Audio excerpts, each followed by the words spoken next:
নামের ক্ষেত্রে আমরা নাম রাখি এত বড়, কিন্তু ডাকি ঠিক আছে নাকি না? হ্যাঁ, এইটা আমার মতে বলে পড়াটা উচিত। যাক, আমি আমার পরিচয়টা দিই। এখানে প্রত্যেকের কাছে পরিচয় নেওয়ার দরকার ছিল, কিন্তু এই সময় যদি প্রত্যেকের কাছে পরিচয় নিতে যায় তাহলে মিটিংটাই হবে না, পরিচয়টাই না। আমরা শুরু করতে চেয়েছিলাম 12টায়, 11টায় টাইম দিয়েছিল, 12টায় শুরু করতে চেয়েছিলাম, শুরু করলাম 1টার পরে। তা হয়ে থাকে, আমাদের কাজ আছে অনেক, রান্না বান্নার সময়, সেই সময়টা হয়তো আপনারা বোঝাতে পারেনি। এখনো অনেকেই অনুপস্থিত।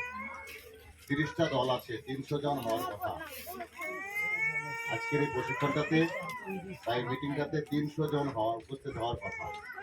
কারণ আপনারা এতদিন, তার আগে আমার পরিচয় পাইছি, বাবা আমারও বলে, আমার নাম মোহাম্মদ ফজলুল হক, আমি WBSR অর্থাৎ রাজ্যের প্রশিক্ষক। আমরা সারা পশ্চিমবাংলাতে এই প্রোগ্রামটা করছি। শুধু এই মালদহ জেলাতে নয়, মালদহ জেলাতে 6 জায়গায় হচ্ছে এই প্রোগ্রামটা। মালদহ জেলায় 6 জায়গায় হচ্ছে।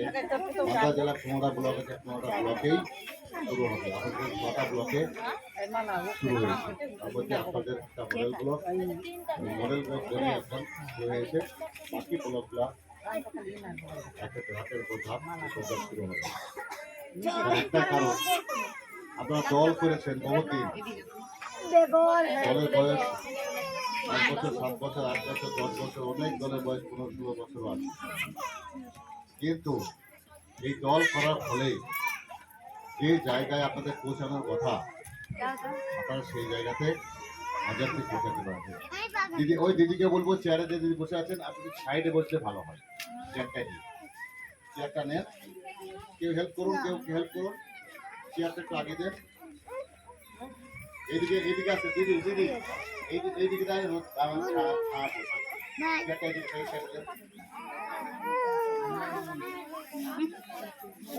আপনারা করার ফলে যে জিনিসটা পাওয়ার কথা 3 বছরের মাথায়, অর্থাৎ 3 বছরের মাথাতে আপনারা সেই সুফল পাওয়ার কথা আজ অব্দি সেটা পাননি। অনেক জায়গাতে আমি 2002 সাল থেকে এই প্রোগ্রামের সঙ্গে যুক্ত। তাই 2002 সাল থেকে যেটা শুনি, দলের দিদিরা বলে থাকেন একটা কথা, যে আমরা দল করার ফলে কিছু পাইনি। আপনারা পেয়েছেন? দিদিরা বলে থাকেন যে আমরা দল করার ফলে কিচ্ছু পাইনি। এ কেন করলাম? বারবার ডাকে, বারবার ব্যাংকে যেতে হয়, মাসের পরে তাড়া দেয়, টাকা দাও, টাকা দাও, টাকা না দিয়ে দল থেকে তাড়িয়ে দেবো, এরকম মেলা কিছু শুনতে পাই। দিদিরা কি গো, কি পেয়েছেন? কিছু পেয়েছেন দল করার ফলে? বলেন কি পেয়েছেন? আমার 1 বছর করা হলো দলে একটা সুবিধা যে লোনটা সহজে পেয়েছি আমরা। লোনটা সহজে পেলেন? বাহ, লোন পেলেন সহজে, তার জন্য কিছু লাগলো না। হ্যাঁ, কিছু লাগলো না, লোনটা সহজে পেয়েছি। দিদি, এইখানে শুনলাম আমি, কিছু থাকার পরে একজন বললেন কিছু পেয়েছি। এইখানেই শুনলাম আজ প্রথম আমার লাইফে। মোটামুটি ধরেন 2002 সাল আর 2002 আর 2024 নাকি 22 বছর আমি দলের সঙ্গে যুক্ত আছি। আর প্রত্যেক দিন আমার প্রোগ্রাম, প্রত্যেক দিন 365 দিনের মধ্যে 2 থেকে 3 দিন আমি ছুটি পাই। কালকে আজকে বাড়ি যাবো, কালকে থাকবো বাড়িতে, থাকবো, আবার সোমবার থেকে জেলা চলে আসবো। এরকম করে হয়তো মাসে ওই 2 দিন 3 দিন, খুব বেশি হলে 4 দিন। এখন প্রত্যেক দিন থাকি আপনাদের সঙ্গে, প্রত্যেক দিন এই 22 বছর ধরে। কোনো জায়গাতে আমি শুনিনি যে একজন বলল যে আমরা দলটা করার ফলে কিচ্ছু পেয়েছি। যখন আমি বলি, সবাই বলে কিছু পাইনি, কিন্তু আমি বলি আপনাদের চাওয়া আছে খুব ক্ষুদ্র, ক্ষুদ্র, খুব ছোট চাওয়া, যে চাওয়াটা মানেই হয় না। কি চান জানেন আপনারা এই দল করার ফলে? নেত্রী ভাইকে বলেন, আপনাদের সঙ্গে নেত্রী ভাইকে বলেন, বা অন্য জায়গায় বলেন, কি মুরগির বাচ্চা পাইনি, হাঁসের বাচ্চা পাইনি, ছাগলের বাচ্চা পাইনি, ঠিক এইটুকু চান, এর বেশি চান না, এর বেশি চাওয়া নাই, খুব দেখান এইটুকু নেই। তাই এটা কটা দেয় যে 10টা বাচ্চা দেয়, থেকে দাম হলে কত হয়? 300 টাকা। তা 10 জনের ভাগ করলে পরে ক টাকা হয়? 30 টাকা করে। চান ক টাকা? 30 টাকা। কেন চাইছেন? এটা কেন চাইছেন? হাঁসের বাচ্চা দিলে কটা দিবে? 10টা দিবে। একটা দলকে 10টা দিবে, তো একটা একটা করে বাচ্চা, সেই একটা বাচ্চা কোথায় বাঁচবে? একজনকে 10টা দিতে হবে, তা তার মধ্যে তোদের মধ্যে মাল লেগে যাবে, আমি নেবো। তখন ক টাকা? 30 টাকা।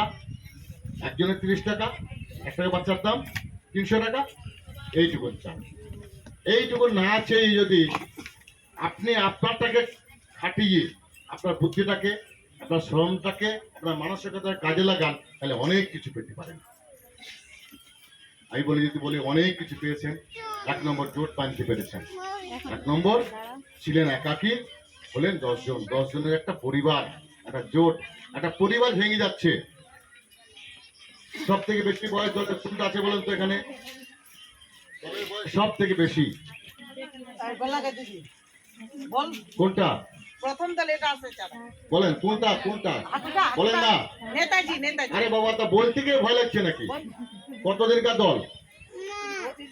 হ্যাঁ, 25 বছর, মানে 2000 সাল থেকে। 25 বছর হবে না দিদি? 2001 সাল থেকে দল শুরু হয়েছিল। যাই হোক, আপনার 23 বছর। তা 23 বছরে দল ভাঙলো না। 10 জনে আছে তো, 23 বছর দল ভাঙলো না। আপনার হাত দিয়ে বলেন দিন কই? একটা ফ্যামিলির 3 ভাই, একটা ফ্যামিলিতে 3টে ভাই, এক মায়ের পেটে জন্ম। 3 ভাই যখন বিয়ে হয়ে গেল, আর তারপর 3 মাস টিকলো না, ভেঙে গেল। তাহলে একটা সংসারের থেকে একটা দল শক্তিশালী, একটা সংসার থেকে হয়ে গেছে। আর না, একটা সংসার থেকে একটা দল শক্তিশালী, বোঝা যাচ্ছে? আপনারা এই যে প্রত্যেকেই চিন্তা করে দেখেন, কার 5 বছর, কার 7 বছর, কার 10 বছর, কার 12 বছর, কার 8 বছর, দিদি বলেন 1 বছর। অনেক পরে শুরু করলেন ইনি। শুরু করেছে 2000 সালে। 2000 সালে 1999 সালে শুরু হয়। ওই 1999 সালে 1 আগস্ট যখন এই দল শুরু হয়, তার আগেও দল ছিল, তার আগেও সরকার সাহায্য করতো। তখন কি করতো? তখন প্রধান, মেম্বার, এদের দ্বারা মানুষকে সহায়তা করতো। তখন কি ছিল? প্রকল্প ছিল, ডোকরা, টাইজেন, সিপ্রা, গঙ্গা কল্যাণ, এরকম প্রকল্প নাম ছিল। তখন বলতো যে সরকার বলতো, আমি কিছু দিচ্ছি, তুমি কিছু দাও। আমি কিছু দিচ্ছি, তুমি কিছু দাও, দিয়ে একটা জায়গাতে তুমি দাঁড়াও, তুমি যেটা করছো সেটা করো, পাশাপাশি আরেকটা জায়গা থেকে ইনকাম তৈরি করো। তখন দেখা যেত 10,000 টাকা লোন দিত। 10,000 টাকা আজ থেকে 25 বছর 30 বছর আগে 10,000 টাকা মানে আজকের 1 লাখ টাকা। কি দাদা, তাই তো? হ্যাঁ, 30 বছর আগে যে 10,000 টাকা ছিল, সেই 10,000 টাকা থেকে ওই দিন ফিক্স করে দেওয়া হয়তো, তাহলে কিন্তু আজকে 1 লাখ টাকা বেশি হতো। তার দাম সেরকম হয়েছে। তাহলে তখন কি করতো? 5,000 টাকা সাবসিডি দিত সরকার, আর 5,000 টাকা ব্যাংকে লোন দিত। ব্যাংক কি করতে জানেন? ব্যাংকার্সরা আর পুলিশরা মানুষ পড়তে পারে, যারা ব্যাংকে চাকরি করে আর পুলিশরা চাকরি করে, তারা মানুষকে পড়তে পারে। আজ পর্যন্ত কোনো জায়গাতে, আমি ছোট থেকে ক্লাস 9-এ পড়ি, তখন থেকে মোটরসাইকেল চালাই, আজ পর্যন্ত আমার গাড়িতে হাত, কোনো দিন আমাকে গাড়িতে পুলিশ হাত মারেনি। পড়তে পারে যে আমি যখন গাড়ি চালিয়ে আসছি, তুমি জানতে পারে এখানে সব কিছু আছে, ওতে রেখে ছেড়ে দাও, ডিস্টার্ব না করে। আজ পর্যন্ত আমাকে আটকায়নি কোনো জায়গা। কারণ আমার কাছে আমার বুকে বল আছে, আমি পুলিশ থাকলেও বা কি, না থাকলেও বা কি, আমি যে দেশে আছি সেই দেশেই বেরিয়ে চলে যাই, কোনো দিকে তাকাই না। পুলিশ ভাবে যে আমাদের সামনে দিয়ে চলে যাচ্ছে, তাহলে সব আছে, একে ডিস্টার্ব করলাম নাই। করতে পারে, ব্যাংকার্সরাও করতে পারে। ব্যাংকার্সরা পা থেকে মাথা করে টাকা পড়ে, কিভাবে এই লোকটা সরকারের অনুদানে লোন নিতে এসছে, সরকার বলে দিতে হবে, একে যদি আমার টাকা 5,000 দিই, তাহলে সে টাকাটা আর সরকার আমাকে দিতে বলেছে, সরকার টাকা আমি ফেরত দেবো না। ব্যাংকার্স কি করতো? তোমার 5,000 টাকা আমাকে ধরে দিত, দিয়ে বলতো যাও, তোমার হয়ে গেছে, তুমি চলে যাও, তোমাকে আর আসতে হবে না, তোমাকে শোধ দিতে হবে না, কিছু করতে হবে না, কারণ সরকার টাকা দিয়ে দিল। কিন্তু সরকারের কি ভাবনা ছিল? যে ওই গরিব মানুষটা হালকা করবো, একটা ইনকাম করে, নিজে হাতে একটা ইনকাম করে, আমি কিছু দিই, যে আর একটা কিছু করাই, আর একটা কি, একটা গরু কিনুক, ছাগল কিনুক, না কারো একটা জমি ভাগে নিয়ে সেখানে চাষ করুক, দিয়ে সে একটু স্বাবলম্বী হোক। এটা চেয়েছিল। এরকম বহু প্রকল্প সরকার রূপায়ণ করেছিলেন। সরকারের সেই টাইমে 25,000 কোটি টাকা লোকসান হয়েছিল, কাজে লাগেনি। 25,000 কোটি টাকা কাজে লাগেনি। কি হয়েছিল? যে মানুষকে দিয়েছিল কিন্তু মানুষ কাজে লাগাতে পারেনি। কি জন্য? পরিকল্পনার অভাবে, তদারকির অভাবে, দেখাশোনার অভাবে। যে টাকা সরকার দিল, যাকে যে কাজের জন্য দিলে সেই কাজটা করলো কিনা সেটা দেখেনি, টাকার লোক ছিল না, সেই জন্য সফল হয়নি। আর যে জায়গায় ছিল মানুষটা সেই জায়গায় দাঁড়িয়ে গেছে।